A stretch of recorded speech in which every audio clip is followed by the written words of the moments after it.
Welcome to Dr. Ta's Real Talk, which is the third component of the Stronger Transformation Framework. Dr. Ta's Real Talk is presented by DQ Consulting LLC, empowering individuals and businesses to grow with clarity and confidence. This is a limited vertical series, Real Talk is. It's rooted in honest conversations about life as it actually shows up. Life is not polished. It's not always packaged. It's just life, and it does be lifing. Real talk is where growth meets reality, where healing is still messy, where boundaries are tested, where love, fatigue, faith, identity, and becoming all live in that same body, that same empire, our bodies. I'm joined by OnJerya Smith, and together we're having the conversation people think quietly to themselves.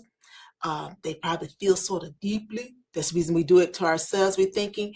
And, we rarely say this stuff out loud because for some of us, we don't want to be judged.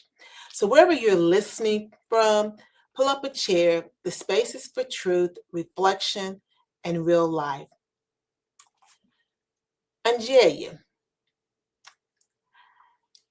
I just made the statement that some of us don't want to be judged. So we have these conversations within ourselves and we don't share them.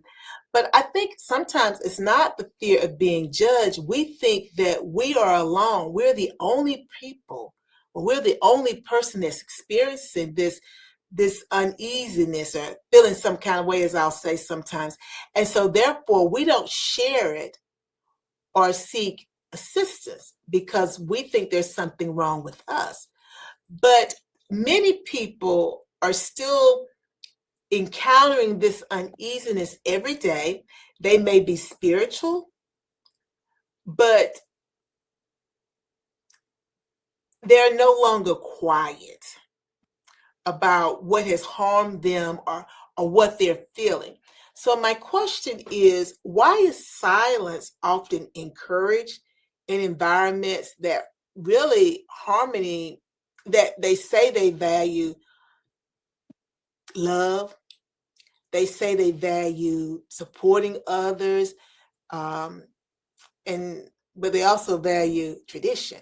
So why is silence often encouraged in those sorts of environments? I feel that silence is encouraged because people lack the accountability. See, when I'm quiet, I'm easy to blend in. And as a result of blending in, that means that people don't even know that I'm in the room, right? So therefore, I don't have to own it. I don't have to be accountable for whatever it is that the action is that I've done.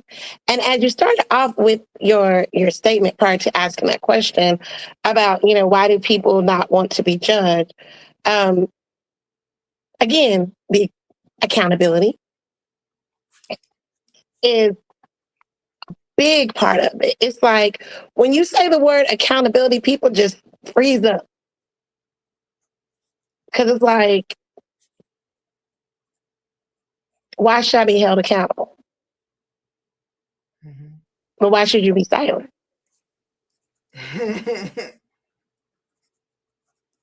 They go hand in hand, right? Because why would you let someone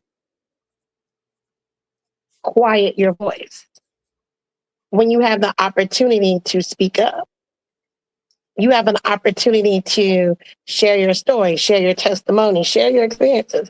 Why would you allow someone to silence you? Which again goes back to that accountability aspect, right? Because if I'm accountable, I know that I have the ability to do better and moving in a different light than what I'm currently moving in. So why would I allow someone to silence my voice, right? Because isn't that what part of this series was about with Dr. Velma? Mm-hmm.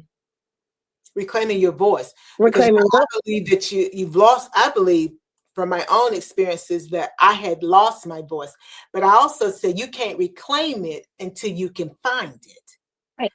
Which that means goes back to you and accountability, because that means it's a verb. I gotta go look for it. I gotta do something in order to get it so that I can fortify this body, my world, my life, my empire. And I keep saying that, guys, because it's an analogy. You are a universe and you are a body, but we are fortified. The Bible talks about putting on the full armor of God. Well, when you do that, you are fortifying the body. So again, I want to go back to what you just said, OnJerya. Like I said, it's a verb, but I want to massage this a different way. So I had a thought when you were speaking. Now, the question was, why is silence often encouraged in environments that are really supposed to be harmonious, those traditional environments that are supposed to be so supportive, and I thought about that from a cultural expectation. Well, you've said it multiple times. Children aren't supposed to be seen and not heard. Women were supposed to be seen and not heard. So therefore, if I'm seen and not heard, well, obviously I'm going to be silent. I'm not going to share my truth. My authentic self is never going to show up because that's not what this environment welcomes. But then my thought was, and I'm throwing this out here for you in the audience, is silence encouraged because the status quo, I'm going back to Dennis Perkins now, and the faith matters. And with everything, there's a little bit of truth, because we're in Genesis now, in the Garden of Eden. Eat of this fruit, you're gonna be like God. Well, it's a little truth there. You gonna know right and wrong. Well, you did get to know right and wrong, but you're not gonna be like God, big G. So there's a little truth there, but there was some deception there. So my thought was, is silence encouraged because the status quo has made that the standard? But when they made it the standard, I don't know why they became the standard back then. But now, is it that the standard has become a way of controlling folks? Because if I don't say anything, then nothing's going to change. So whether I'm talking churches, whether I'm talking jobs, whatever, I'm talking relationships, personal relationships, or family dynamics. If I don't say anything, the silence, well, nothing changes, which then goes back to your thing about accountability. If that be the truth, there's always a little bit of truth in everything. If that then is the truth, I'm not conditioned to take on accountability. Because if I take accountability, I may go against the status quo. Don't y'all miss that now. Because when I begin to challenge and speak out, and I use the word challenge for a reason, because it's a perception thing. When I start to speak and no longer use the corporate voice that Dr. Velma and I talked about in Reclaiming Your Voice, and start to use my authentic voice, well, some people their feathers may get a little ruffled. So then they have to figure out how to quiet me, which means if you're quieting me, you're trying to regain control over me so that I no longer feel that I'm accepted or that I have that right to express myself. So again, when we're just working through this. So the question becomes then, how do individuals process experiences where faith communities, they're the one that caused it? I got a problem called church hurt. How do you begin to process that when the churches or the individual in the churches that has caused that? How do you reconcile that the church is supposed to be a place that I go for help, but they're the one causing me this harm? Some people would say, grief. Some people would say anger, maybe withdrawal, sometimes questioning, right? That division, right? Because we're supposed to be bringing like what souls or whatever to Christ, bringing people to Christ, sharing the good news. Well, if I'm silent, I can't really share the good news, can I? I can't with you, OnJerya. Let me tell you something, Tammy. What just popped in my brain? I know I interrupt you mid sentence, but I'm gonna say this, and you're gonna catch it because I'm gonna have to camouflage this. The camouflage, I think, is a deception. That's Dennis Perkins Tyler, one of them books. If you have silenced me, we're talking churches now. If you have silenced me, then we can't expect our church to grow, can we? No. Mic drop. Think about it. Because I'm silenced, the church can't grow because I don't have a voice. But the thing is, though, as a result of the church not growing, who suffers? Well, the church don't suffer because, well, let me rephrase that. The building don't suffer. Right. Now, guys, work with me because maybe y'all have heard this, and maybe you can work with me with this now. The church is within me. Okay. So therefore, the church is going to suffer because you see, I'm suffering. See, now I'm talking about a different analogy. It's not the empire. The church is me because it dwells in me. It's not a building. So when that happens and I've got church hurt or I'm being made to be silent, which then may cause some church hurt, well, the church is going to suffer. Now, somebody may say, well, no, the church not going to suffer. Yeah, your church going to suffer. Let me tell you how your church is. See, all that stuff that God was pouring in me, that I was pouring into the church, meaning the building and the people there. See, I'm not going to do that no more, you see. See, he may be pouring it into me, but because you have silenced me and told me that you try to put baby in the corner. Since you've done that, I'm not going to share the things that could build up the structure, the building, not me, the building that we all come together to have church in. I'm not going to bring that forward anymore. So what are you saying, Taz? Ministry ideas, connections that could help us and help the church to grow? I'm not going to do that anymore because you see, you silenced me. And you thought it was okay to do that. But my question is, even though you're silent, do you feel ignored? Ignored by who? That's the question. Well, ignored by the community, i.e., the people in the building of the church. Not the church within itself, right? But the people that's within them four walls.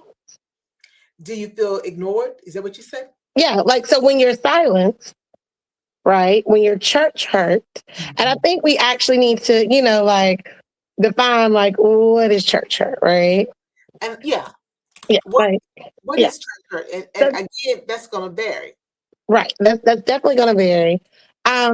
Church hurt is basically any type of emotional, spiritual, or, relational pain that occurs when someone is wounded by people, i.e., it's the leaders, it's the teaching, it's the policies, it's experiences within the church or the faith community. So whether it's the pastor, whether it's the deacon or the deaconess, whether it's the Sunday school teacher, the Baptist Training Union teacher, the superintendent, the Sunday school, let's take it even higher. Not even so much at the local level, right? Because many of these churches are in associations, and it's funny because I received an email today because I believe, if no mistake, it's the National Baptist Convention is going on right now, or it starts. Yeah, starts tomorrow. So right now, essentially. In Missouri, right? So they're doing all these big like promos to Christian education and again, being a part of the association, the bigger picture, not just your local level, that can silence you. Mm-hmm. And it's like, how does one, as we've been saying, bounce back from that? Uh-huh. How do you bounce back from that hurt. But I think the question I would pose is, now that we've defined what church hurt is, we've kind of like basically, talked about some of the things that can happen as a result of the church hurt. Do you even recognize that individual, like that individual that is experiencing that? Do they even realize that they're going through this church hurt? That they're being hurt by the church? Because, of course, as we know, that's not what it's intended for, right?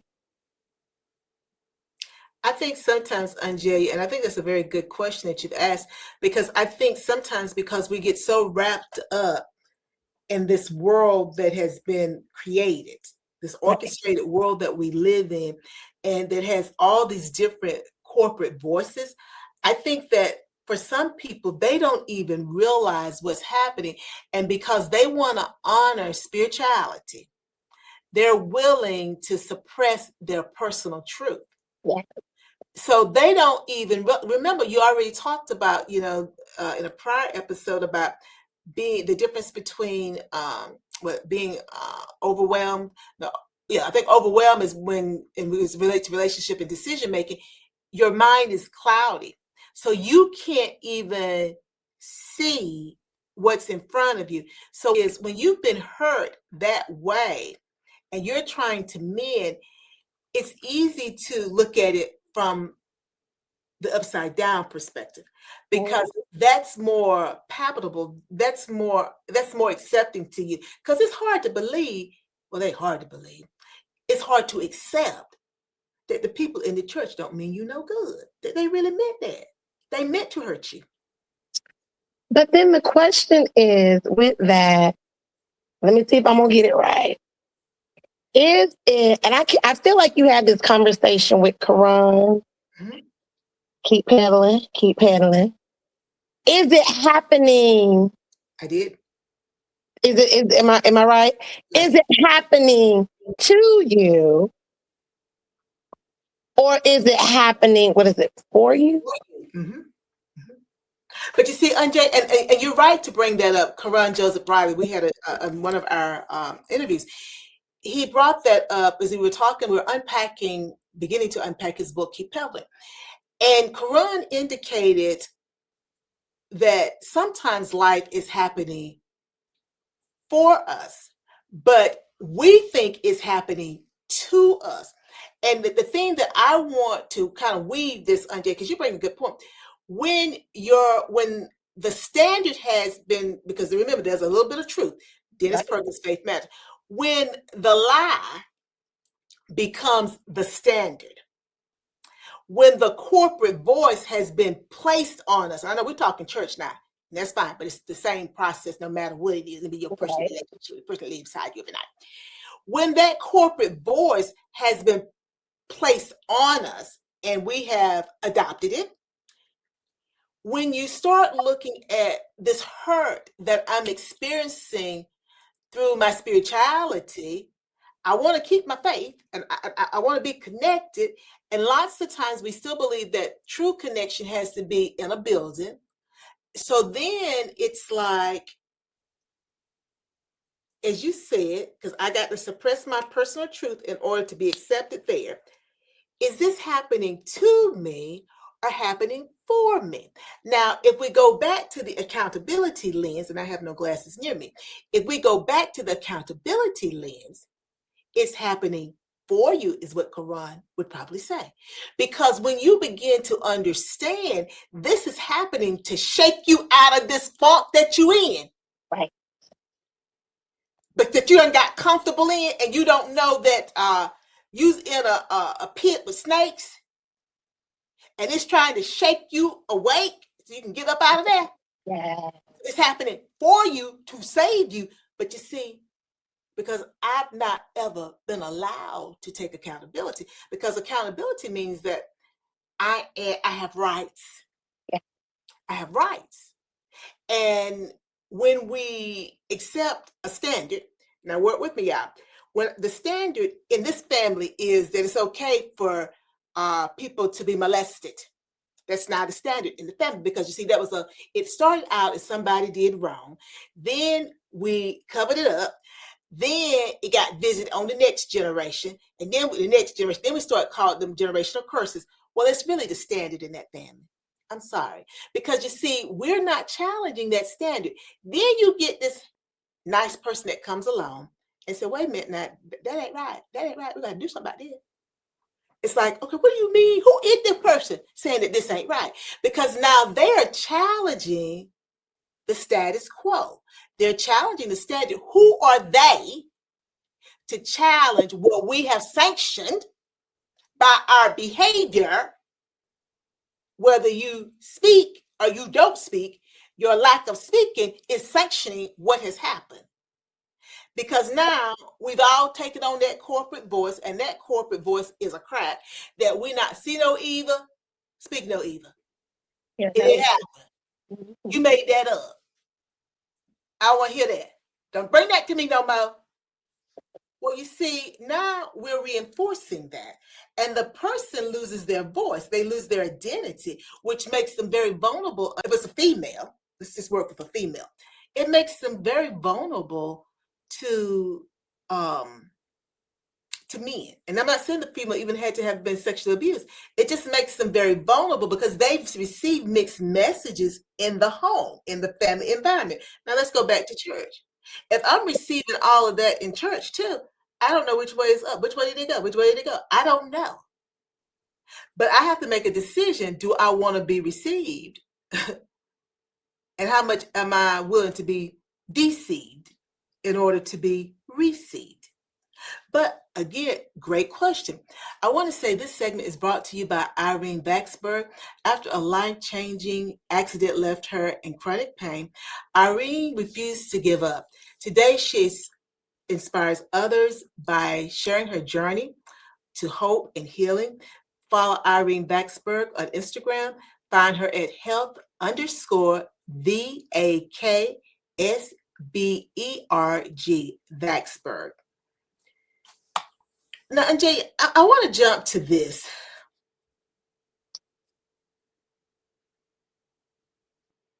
How do you rebuild trust after being unheard and dismissed?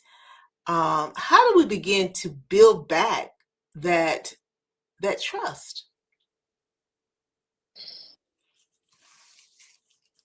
Well, first of all, you have to acknowledge what happened, which we know is hard to do, right? Because it goes back to that accountability. Why? Because if I said that this happened to me, right, the person that I am having said conversation with must acknowledge that it happened, right? Whether it did or it didn't, the person wants to be heard. So you must acknowledge that, yes, I hear you, I understand you. If you say that it happened, that's all that I have to go by, right? Because I'm trying to build trust. Because essentially, when you've been church hurt, you've lost the trust.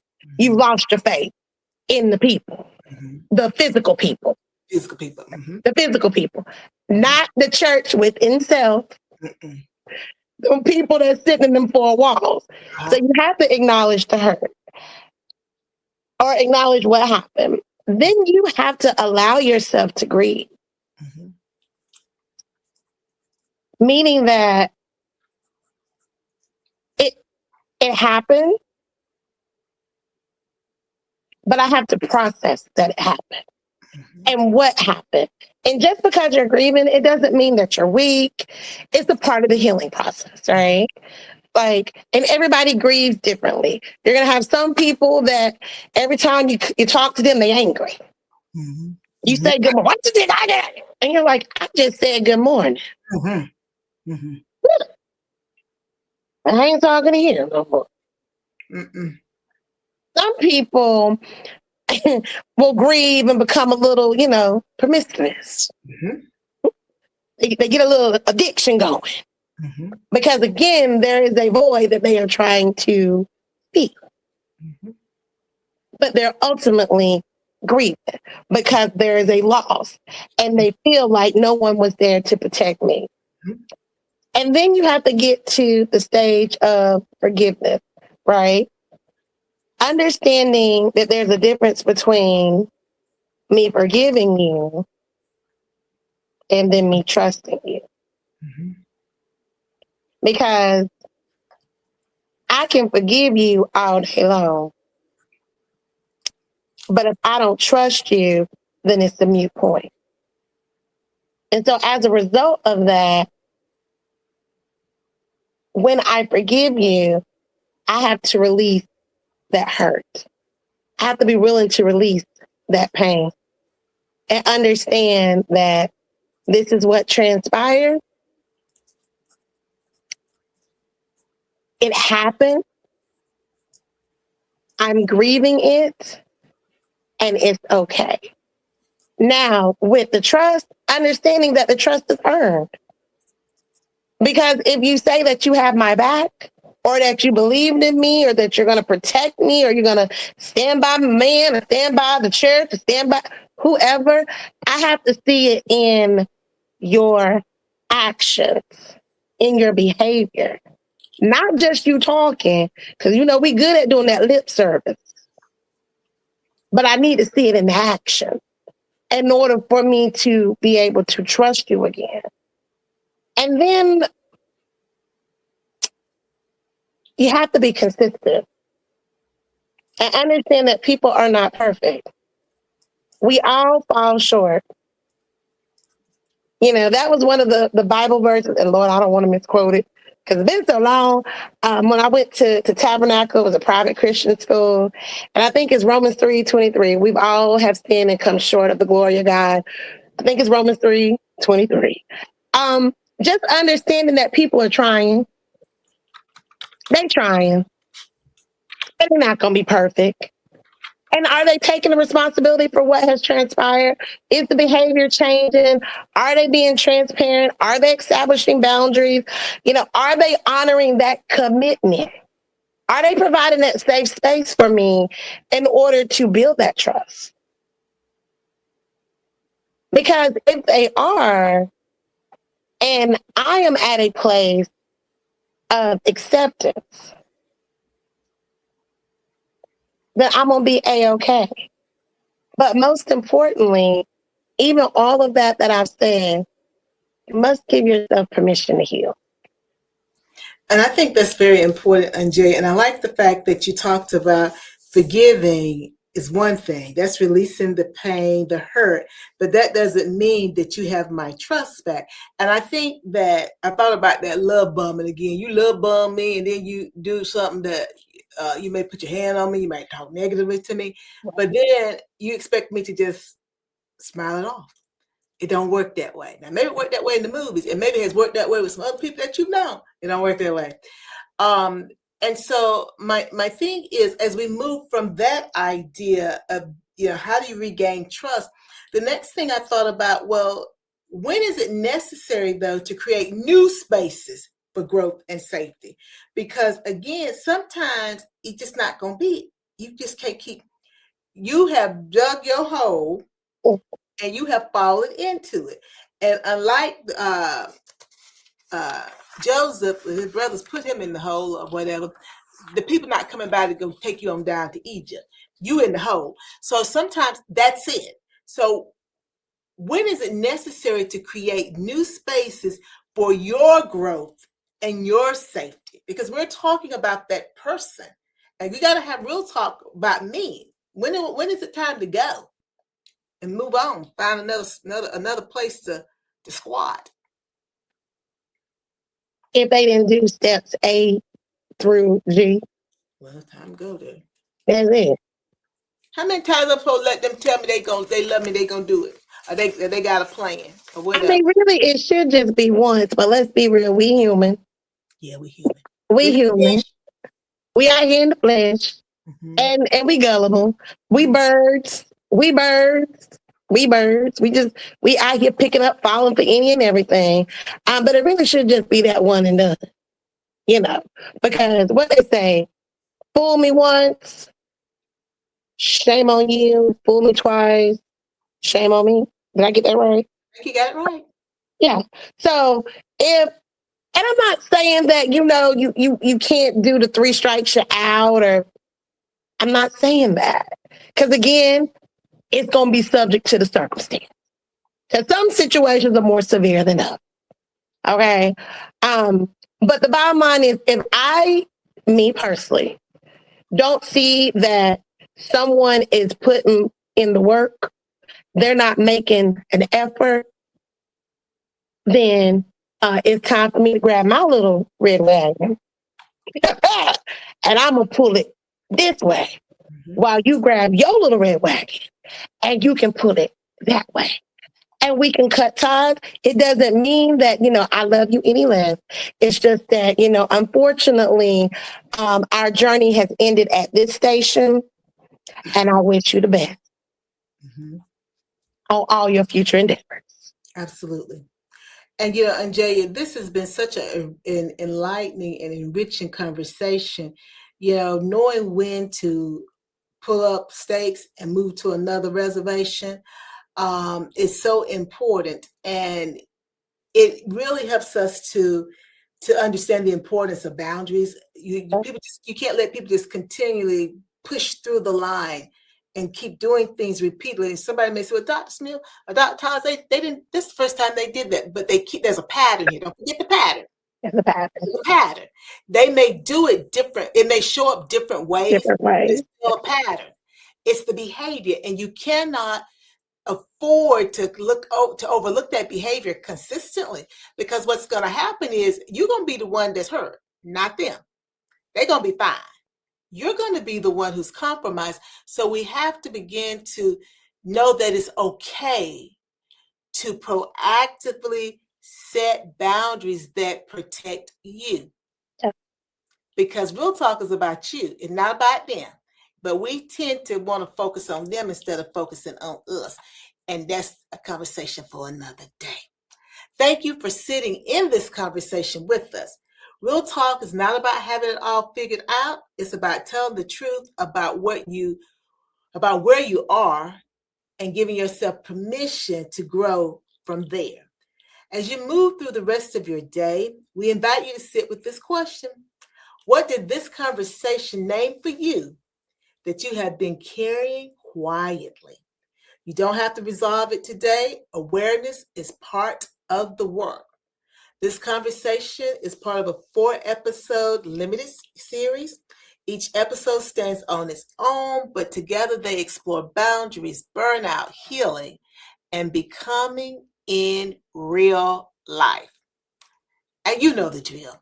Before you go trying to take care of someone else, make sure you take care of yourself first. Bye now. Okay.